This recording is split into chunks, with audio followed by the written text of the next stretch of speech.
аввало ассалому алайкум шаҳрвандони ҷумҳурии Тоҷикистон, тамоми қишри ҷомеаи шаҳрвандӣ, муҳоҷирон, мухолифон, аз мансабдори оддӣ то мансабдори баландпояи озодихоҳ. имрӯз ба муносибати 23 феврали 2025 сол ҳамватанони азиз, хонубон, ҷанобон, афсарон аз қаторӣ то баландрутба, генералҳо, имрӯз ки рӯзи артиши миллии ҷумҳурии Тоҷикистон мебошад, рӯзи қувват, рӯзи ҷасорат ва шараф аст. ин ид рамзи матонат, садоқат ва омодагии ҳар мард барои ҳифзи оила, миллат ва ватан мебошад. ҳамчун роҳбари ҳаракати сиёсии мардумии демократии Тоҷикистон амод мехоҳам ёдовар шавам ки марди воқеӣ на танҳо муҳофиз аст, балки инсони сухан, шараф ва адолат мебошад. ҳадафи мо озодӣ, зиндагии арзанда ва шукуфоии халқи мост. ҳар яки шумо ба ҳар яки шумо сиҳатмандӣ, нерӯи тоза, рӯҳи пок ва эътимод ба фардои некро таманно дорам. бигзор мардонагии шумо моро ба сӯи ояндаи равшан раҳнамоӣ кунад. иди мардон муборак, бародарони азиз. В честь 23 февраля 2025 года, дорогие соотечественники, сегодня 23 февраля, День силы, мужества и чести. Этот праздник олицетворяет стойкость, верность, долгу и готовность каждого мужчины защищать свою семью, народ и родину.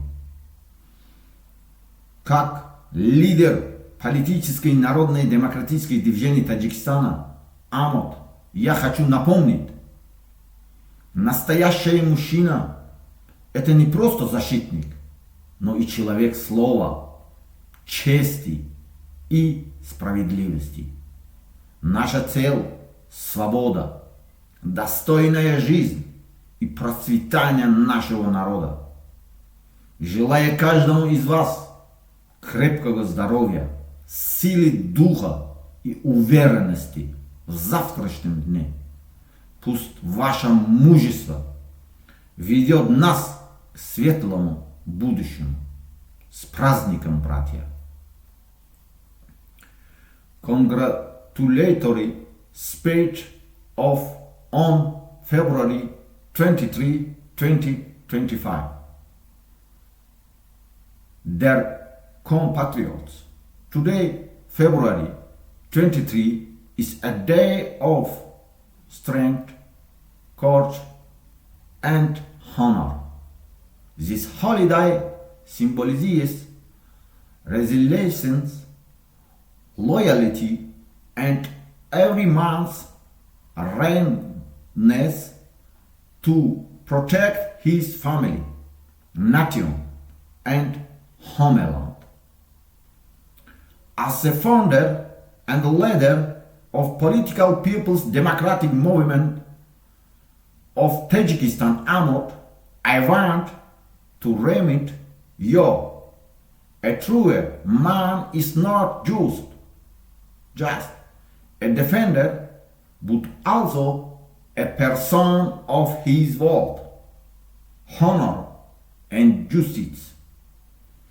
Our goal is freedom, a dignified life, and the prosperity of all people. I wish each of your good health, strength of spirit, and confidence in a bright future. Майор Корч led us toward a better tomorrow. Happy Deference Day protest. برادران و خواهران، همه شما رو، هر کسی که به صف قوه‌های مسلح و تمام جزء و تانهای ارتش جمهوری تاجیکستان خدمت میکند شبانه روزی، به همه شما یک بار دیگر عیدتون مبارک باشد و تمام به مردهایی که بیرون از کشور هستند، هر کسی که تاجیک هست و حس ملی و تندرستی دارد، همه شما رو با همین روزی که روز مردها هست تبریک میکنم. من خود و تمام از افسر قطاری تا گنرال ها مراجعتی من به شما همین که خدمت کردن به وطن، من خودم خدمت کرده 18 سال از قطاری تا افسری رتبه های کاپیتان خدمت کرده، 18 سال خدمت کرده شبانه روزی. اگر یک سال 365 روز باشد 300 روزش در خدمت بودم. من خدمت شبانه روزی شما رو هر یگان کس نفهمد من میفهمم که من از همون 0 سر کرده هستم.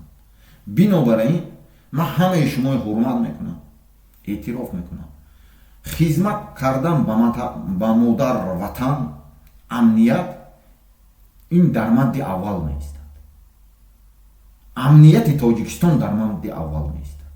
امنیت تاجیکستان، وطن، مرز، بوم، این امام علی رحمان نیست. آیله امام علی رحمان به خدمت کردن نیست. میفهمین شما؟ برای همون یگان وقت هر لحظه ای که هر کدام شما همون لباس من هم پوشیدگی 18 سال 10 سال 11 سال من پوشیدگی همون لباس افسری، هر دفعه ای که میپوشین 18 سال حیات هم گذشتگی همون خدمت حربی، افسری، مقامات کارهای داخل، هر وقتی که همون لباس یکم بار میپوشین کو حسی مهر و تندرستی یکم بار رتبه میگیرین کو همون لذتش حس میکنین. انا همون چیزایی که برای مردم حمایه کردن، ملت حمایه کردن، زمین حمایه کردن، خلق حمایه کردن، هر دفعه که آینه به میبینین خطانه همون لباس کتی یک بار خریطه تاجیکستان ببینین، یک بار همون زنچاکاش رو بیرق تاجیکستان هست، بیرق تاجیکستان ببینین، خریطه تاجیکستان ببینین، بعد خودتون به سوال تین که شما کی را حمایه میکنین؟ مردم را حمایه میکنین یا یک اویله رویو همون اویله که بر ضد خلق هست؟ یگان همون لباسی که شما دارین همون لباس همون مردم اختراع کردگی، برای همون مردم همون سیستم ها ساخته شدگی. وقتش با ارمیا خلق مردم جمع شد، زمین گرفت، دولت ساخت، خلق سیستم ها ساخت، همین چیزای اختراع کرد. وی را بر ضد مردم استفاده نبرین، برای آنکه وی از مردم برآمده است، وی برای حمایه خودشون ساخته بودن وی، نه بلکه بر ضد خودشون. برای همون هر یک کدام شما با تنصیحاتی، خاطرجمعی، خانه آبادی را خواهانم. امنیت تاجیکستان با یک بار میگم از امنیت امام علی رحمان بالاتر میایستد. برای همون به همه شما عید مبارک باشد. زنده و سربلند باشید برادران عزیز و خواهران.